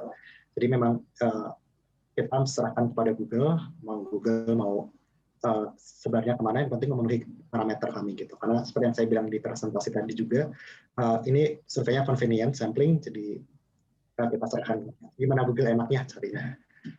Lalu gitu Mbak Sima. Iya, betul. Ya, terima kasih penjelasannya. Semoga bisa menjawab pertanyaannya Bapak Yohanes. Oke, sekarang ini ada pertanyaan lagi dari Toba Education Consultant. Beliau menanyakan apakah program bantuan sosial yang dijalankan pemerintah akan efektif untuk mengurangi dampak pandemik terhadap ekonomi masyarakat kita. Mohon pencerahannya, karena tadi kan menurut hasil survei ternyata banyak yang sektor yang belum maksimal seperti itu, dan juga ternyata protokol kesehatan juga belum maksimal. Nah, seperti apa kira-kira proyeksi dari teman-teman JPAL mengenai permasalahan ini? Nah, mungkin kalau saya rangkum, apakah BLT atau bantuan itu bisa efektif untuk menyelesaikan permasalahan gitu ya, Mbak ya? Iya, betul. Mungkin itu jawabannya kalau dari, mungkin ini saya tidak berbicara dari hasil orang survei, tapi mungkin beberapa kajian. Mungkin kalau beberapa kajian yang sudah pernah JPAL lakukan, mungkin pemberian BLT memang bisa bermanfaat untuk meningkatkan livelihood orang. Tapi mungkin jika misalnya kita berbicara dengan konteks COVID, mungkin ini sesuatu, mungkin kita masih belum tahu pasti bagaimana BLT atau bantuan itu akan memaksimalkan dampak positif dari BLT terhadap bisa menyelesaikan masalah atau tidak. Tapi kalau dari referensi-referensi yang mungkin sudah ada, mungkin itu bisa setidaknya membantu masyarakat untuk meningkatkan livelihood mereka, terutama dalam kondisi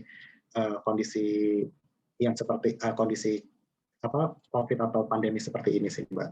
Jadi itu, tapi itu mungkin kalau kita berbicara tentang COVID, mungkin kalau ingin tahu bagaimana dampak BLT-nya di COVID, itu mungkin kita perlu ada kajian spesifik lagi tentang tentang bagaimana BLT selama COVID ini terdampak atau dan sebagainya seperti itu.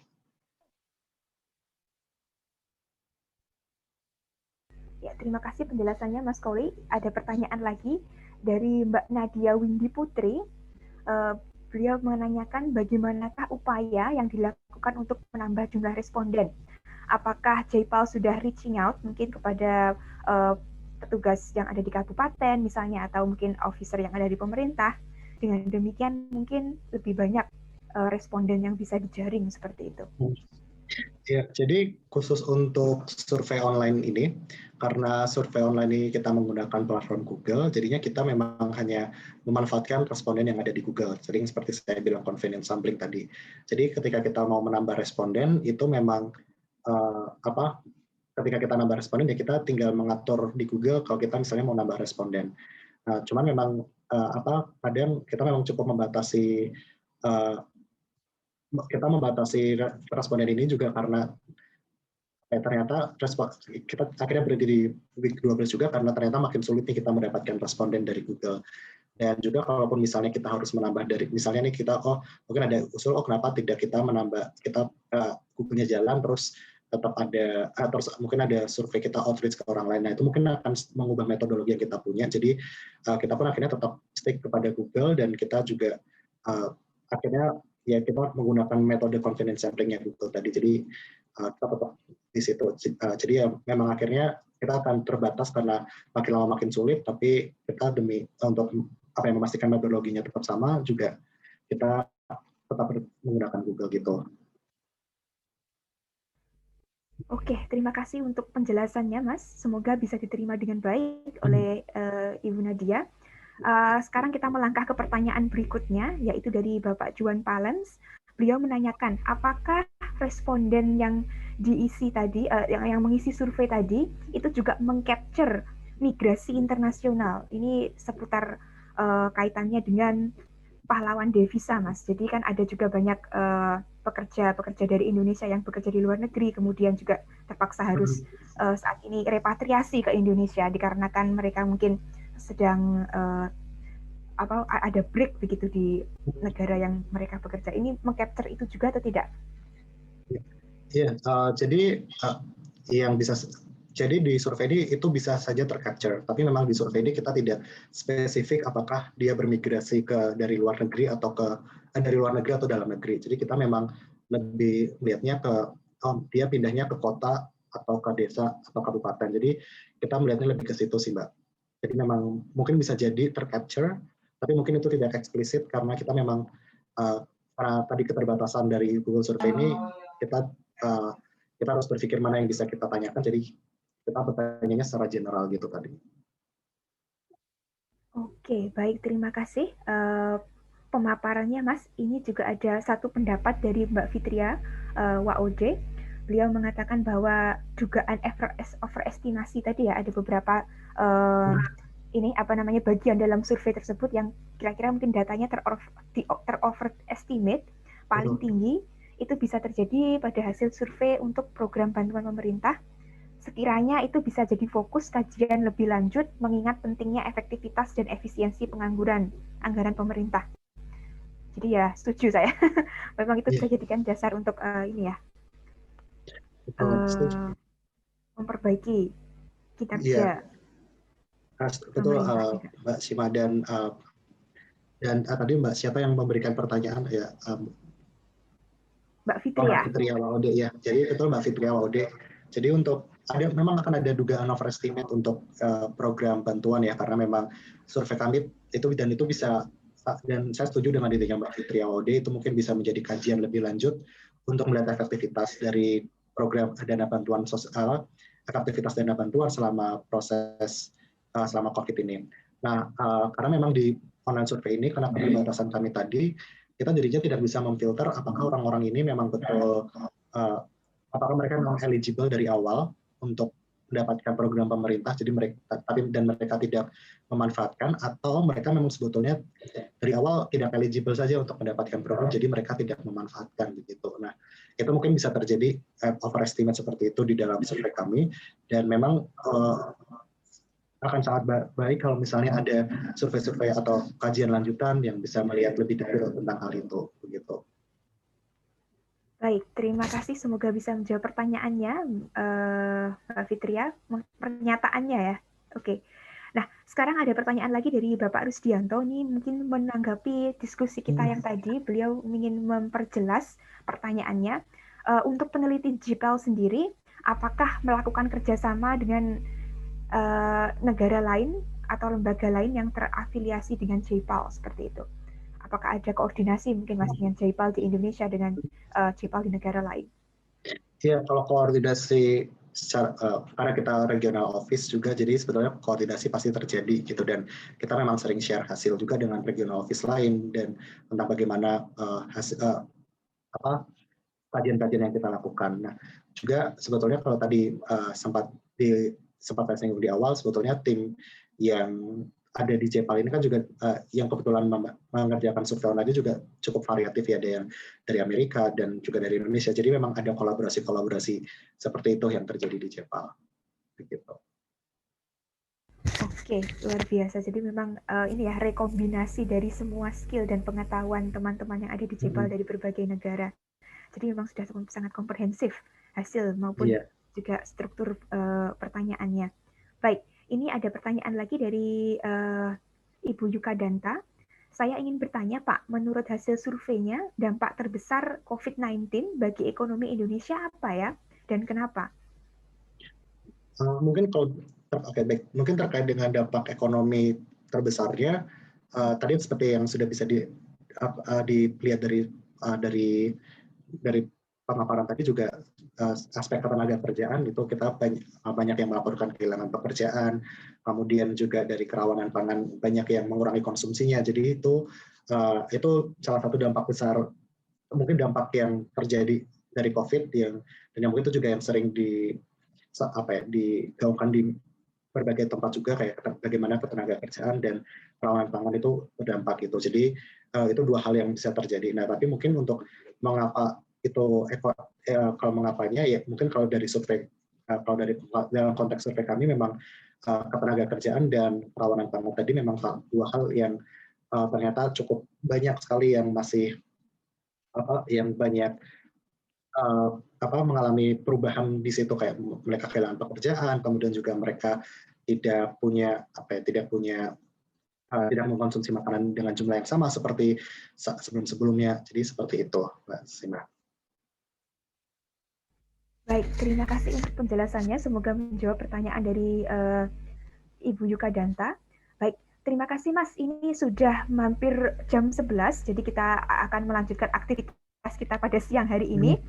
Maka dari itu sebelum kita mengakhiri acara, saya minta untuk Mas Koli untuk menyampaikan kira-kira rekomendasi apa atau kira-kira ide riset seperti apa yang bisa kita lakukan untuk berkontribusi kepada masyarakat di masa pandemi ini. Ya, jadi mungkin sebetulnya kalau berbicara dengan merefer ke hasil dari survei online tadi, sebetulnya ada banyak sekali ide-ide riset atau kajian yang mungkin bisa dikembangkan oleh teman-teman atau Bapak Ibu sekalian di kedepannya. Nah, jadi misalnya tadi bisa melihat kalau kita berbicara di sektor ketenaga kerjaan, misalnya teman-teman bisa melihat bagaimana sektor ketenaga kerjaan ini seperti bagaimana dampak COVID yang lebih spesifik ke setiap sektor, kemudian bagaimana mungkin hubungan antara ketenaga kerjaan, kemudian juga kerawanan pangan, dan juga bagaimana tadi juga ide-ide yang sempat muncul seperti pemanfaatan bantuan langsung tunai atau bantuan pemerintah terhadap mengatasi kondisi yang kehilangan pekerjaan atau kerawanan pangan. Itu mungkin bisa menjadi ide-ide kajian yang bisa teman-teman lakukan, karena memang survei yang kami lakukan ini sifatnya lebih cenderung untuk menjadi indikasi awal, sehingga memang akan sangat baik sekali kalau misalnya teman-teman bisa kembangkan lebih lanjut lagi survei-survei atau kajian-kajian berdasarkan hasil-hasil tadi, temuan tadi gitu. Jadi untuk lebih memperdalam lagi untuk mengetahui bagaimana sih dampak COVID, bagaimana dampak COVID-19 ke sosial ekonomi, dan mungkin apa yang bisa menjadi pemerintah atau lembaga-lembaga lainnya yang bisa lakukan seperti itu, Mbak Sima. Baik, terima kasih sekali ya Mas untuk penjelasannya tadi dan juga ide-ide penelitiannya. Ini karena surveinya sangat insightful, kita pun juga jadi terinspirasi untuk melanjutkan kira-kira apa aja sih yang bisa kita lakukan sebagai peneliti dan juga akademisi untuk membantu pemerintah dan juga mengatasi supaya dampak dari pandemi ini bisa dikurangi severitasnya di antara masyarakat. Ya, ini tadi kami sudah mengirimkan Bapak-Bapak dan Ibu-Ibu jika belum mengecek chat box-nya, silahkan dicek sekarang karena link untuk mendapatkan sertifikat dan juga memberikan feedback kepada kami sudah kami buka. Jadi silahkan untuk diisi di sana. Kontribusi, feedback, dan juga masukan dari teman-teman semua sangat berarti untuk Departemen Ilmu Ekonomi untuk bisa memproduksi acara yang lebih baik lagi dan bisa lebih inklusif seperti itu. Nah, oke. Semoga hari ini diskusi kita bisa membawa manfaat yang luar biasa. Terima kasih sekali Mas Koli untuk kedatangannya secara virtual ke studio kami di Zoom. Semoga selalu sehat dan juga selalu bersemangat untuk berkontribusi untuk meminimalkan dampak pandemi, dan juga teman-teman JPAL semuanya semoga selalu sehat dan juga selalu ceria seperti itu ya Mas, dan produktif. Ya. Kami akan tunggu kedatangannya kembali, ini nggak akan jadi yang terakhir. Dari JPAL untuk bisa datang dan berbagi dengan teman-teman di Departemen Ilmu Ekonomi. Lalu saya ucapkan terima kasih juga kepada seluruh peserta audiens yang sudah sangat bersemangat dan partisipatif untuk memeriahkan diskusi kita pada pagi hari ini. Semoga bisa diambil manfaatnya dan bisa terus digunakan untuk aktif berkontribusi dan juga mensupport pemerintah dalam masa pandemi ini. Baik, teman-teman bisa mendownload juga materi pada pagi hari ini di link yang sudah di-provide oleh teman-teman dari Departemen Ilmu Ekonomi. Terima kasih ya untuk semuanya yang sudah hari ini hadir dan bersemangat. Sebelumnya sekarang saya akan tetap memberikan satu kesimpulan akhir, yaitu pada masa pandemi ini semua orang bisa berpartisipatif, bisa berkontribusi aktif untuk membantu masyarakat. Jadi tidak hanya bergantung pada masyarakat saja, tapi semuanya harus berkolaborasi untuk bisa meringankan beban saudara-saudara kita atau beban lingkungan kita. Jadi sekecil apapun kontribusi tersebut selalu bisa bermanfaat dan sangat diapresiasi untuk menyegerakan penyelesaian dari pandemi ini. Baik, terima kasih Mas Koli sekali lagi dan juga kepada Bapak dan Ibu serta rekan-rekan sekalian. Demikianlah acara pada pagi hari ini kami selenggarakan. Semoga bisa bermanfaat dan bisa meningkatkan awareness kita terhadap dampak pandemi yang ada di Indonesia. Jangan lupa untuk memantau sosial media dari Departemen Ilmu Ekonomi karena kami tentunya akan membawakan banyak konten-konten yang bermanfaat dan juga kontributif ke depannya. Jadi jangan lupa berpartisipasi. Salam kontributif, salam sehat, dan salam ceria. Kita bertemu lagi di acara Departemen Ilmu Ekonomi di lain kesempatan. Wassalamualaikum warahmatullahi wabarakatuh.